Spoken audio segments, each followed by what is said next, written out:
We don't have a mic, just raise your hand. Really good day out there, great energy. We got some special teams work, some live work for those guys, which I think is really important at this point in training camp. Really like what our specialists have done up until this point, but really good for the guys that are covering our blocking to get some live work. Offensively and defensively, really good day. I think we got out relatively clean today too, and which is important. But I thought defensively, great energy, great effort. In particular, really early in the scrimmage, did a great job against the run early too, and got off the field on some third downs. And offensively, create some plays on the back half of the scrimmage, run game, and a couple plays in the pass game too. So, all in all, really good day. We got a lot ahead of us. We got to grow, and that starts this afternoon when they come back to us too. But all in all, really excited about what happened today. Open it up. Coach, could you talk about where you were at center today, what you saw at center, and kind of what's the latest on Cooper's situation? Yeah, I figured somebody would go right to that based on. Yeah, that's right. You're the senior guy in the room, so it goes to you. Is that Coop had a minor procedure late yesterday, and he'll be back. He'll be healthy as we get close to kickoff. Anticipate that being a couple-week deal. But today we rotated through a bunch of guys. Ollie, Parker Ball, young guys, Vicen, Addison Nickel, and those guys are all competing for those spots.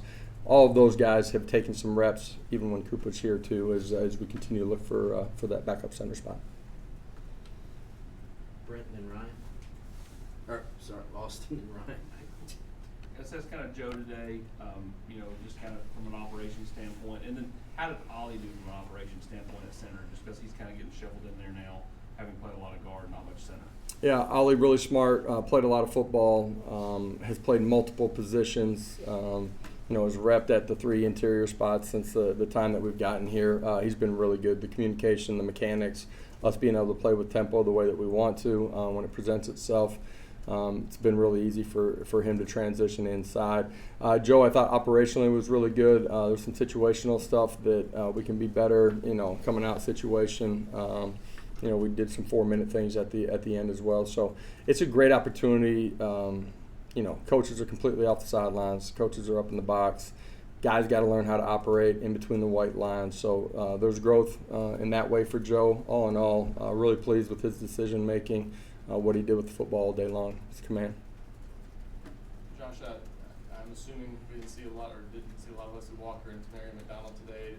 What's their status right now, and just what things in the secondary right now with the health situation? Yeah, those guys are in a good spot. We've held them here the last couple of days. Nothing long term, just based on loads and what they've been doing.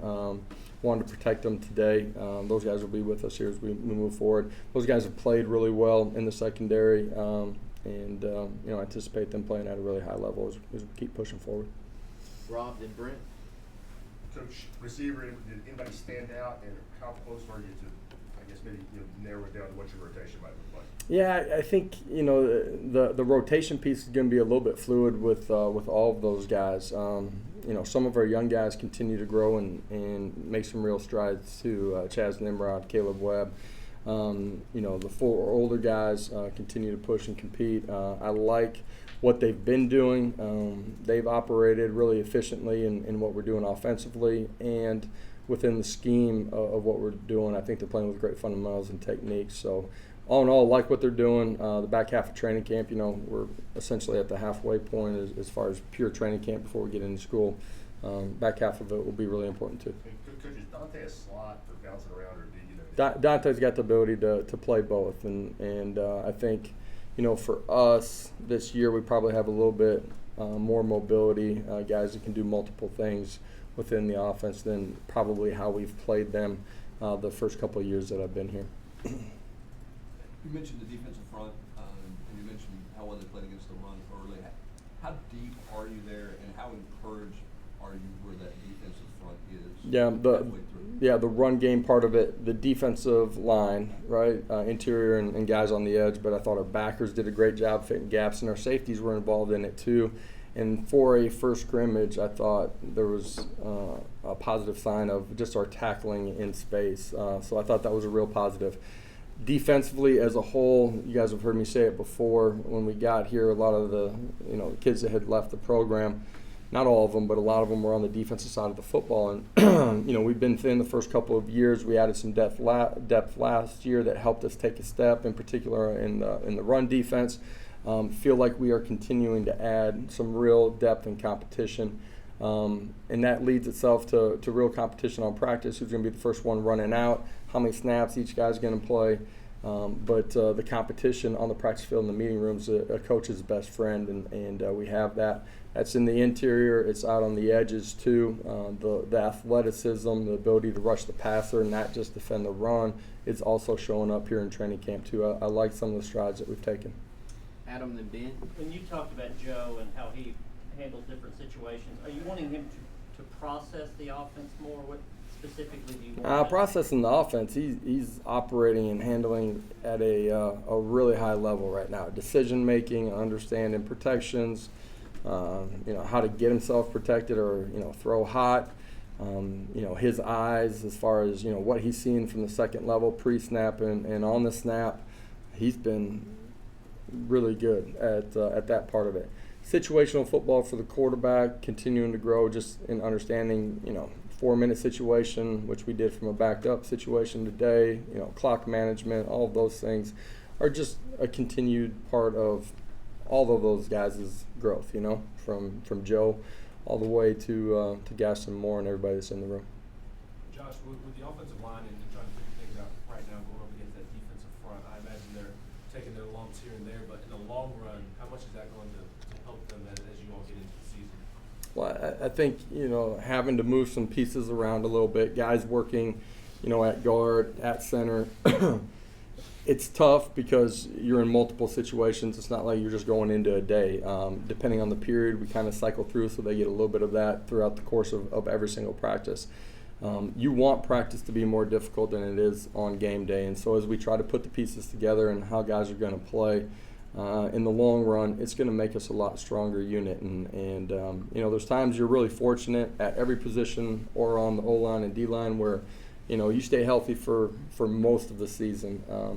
But a lot of times it isn't that way. And you can go back to year one and, 2 or 3 plays in the game, we lose a tackle, and the next guy's got to be ready to play. So we've gotten a lot of work where I feel like they'll be cohesive when you have your 5 starters, but at the same time we've gotten some rotational stuff that I think will pay dividends as the year unfolds. Paige, then Patrick. Your running back unit, specifically in Jabari Small, how he's developing and coming back from his injuries, and then Dylan Sampson and the strides he's been able to make. Yeah, I talked about the defensive line. I thought as the scrimmage went on, the running back group did a really nice job. Jalen Wright had some really nice runs, reading the what's happening up front with our blocking schemes, doing a great job of pressing it, a nice big run. I thought Jabari played really well. It was important for him to get some live work too, missing the spring. Dylan Sampson did a great job in the run game, pass game too. The young guys inside of our program, all 3 young guys, have been really promising, and excited about that group. Coach Mack has done a great job with them. Josh, you touched on Wesley and McDonald being out. Obviously, kind of at center. What are you doing at that star position? Are you some other guys getting different looks there with those guys? Yeah, there's multiple guys that have been rotating. From Warren Burrell, Jordan Thomas, there's been multiple guys that have played that position, and we're trying to find the right fit as you find the right 5 to be out on the field. You want your best 5 out there, and how you put the pieces together of how you rotate those guys as well. With Warren being a cornerback, is it his experience that lets him kind of move over that way and kind of know what to do? Well, I think he's extremely bright, right, and being able to handle playing on the edge at corner, which he has a lot of experience at, but his total understanding of the principles and schemes and responsibilities and where your eyes need to be allow him to transition and take some snaps at that. His ability to understand, your gap fits off of that too are really important. So he's an intelligent player that's been here for a while, and that's a part of why, we've been able to play him at that spot. Austin and Eric. Ethan Davis and McAllen Castles. Kind of what did you see out of them today, and how much have they brought to that room? A room that's not super deep. Yeah, both those guys will play a ton of football. At this point, really believe that both of them will play at a really high level when they're out there on the field. McAllen and really both of them are, so much further ahead than they were when they finished spring ball. Both of them are seasoned in what we're doing offensively. McAllen's been really good out on the perimeter. Ethan Davis is too. It's really natural for those guys to be playmakers out in space. That's true today. It's been true through the first 7 practices before we got out here too. Have the ability to be dynamic in the pass game. Both of them have gotten really comfortable and continue to grow inside the core too. Callie, I thought yesterday was his best day inside the core. Really pleased with what those guys are doing. Here, as you work through fall camp, trying to find 5 guys up front, cohesiveness and all that, how valuable are guys like Gerald Mincy and Dane Davis have versatility, can flip sides, maybe even slot inside of DB? Yeah, we've rotated our tackles a bunch. Guys that have played on the left side, right side, their experience, their understanding of what we're doing, but their experience just in general and the ability to flip everything, from fundamentals and technique to scheme, give us flexibility that you don't always have. And from JJ to John and the rest of the group, been excited about, where we're at, but how we're trending too at those positions. They compete really hard every single day. They compete with each other, but they do it in a really positive way. That O-line group's extremely tight, and I think you guys have seen that here the 3 years that Coach Ellerby's been here. Paige and Adam. Coach Ellerby spoke pretty highly of Spraggin, saying that he's probably going to be one of the guys that makes the biggest jump on tape this season. Did you see anything special out of him today, or just kind of through fall camp as well? First of all, he's got great energy every single day. He's the same competitor. That's a part of why he's climbed personally, but he's got great influence on the offensive line unit, but our offense in general, and really our football team. He's a huge part of the energy that we have at practice every single day. He's been hyper focused on how he can grow to be the best player that he can be. You guys know he's going to play with great effort and be extremely physical. Off season, continue to change his body. Fundamentally, I think he's continuing to grow. In particular, I think that pays dividends in pass pro situations. I'm sure you want to be patient with Nico because he's a freshman, but you want to push him because he's the backup. What's your philosophy on balancing those two things? Dude, you gotta grow. You gotta grow. You gotta be pushed. We install it. He's running everything. Man, you've heard me say that when they finish spring ball, when they come back, beginning of training camp, they should be a different player. He's a different player. He's got great command and understanding of what we're doing, understands protections, understands, how he's got to get us out of, it could be run check, pass run checks, whatever it might be. And he hasn't been perfect, but he's grown. One of the things that we talk about is not making the same mistake twice. He doesn't make the same mistake twice. He learns from it. There's, a rep yesterday is he's going through his reading progression.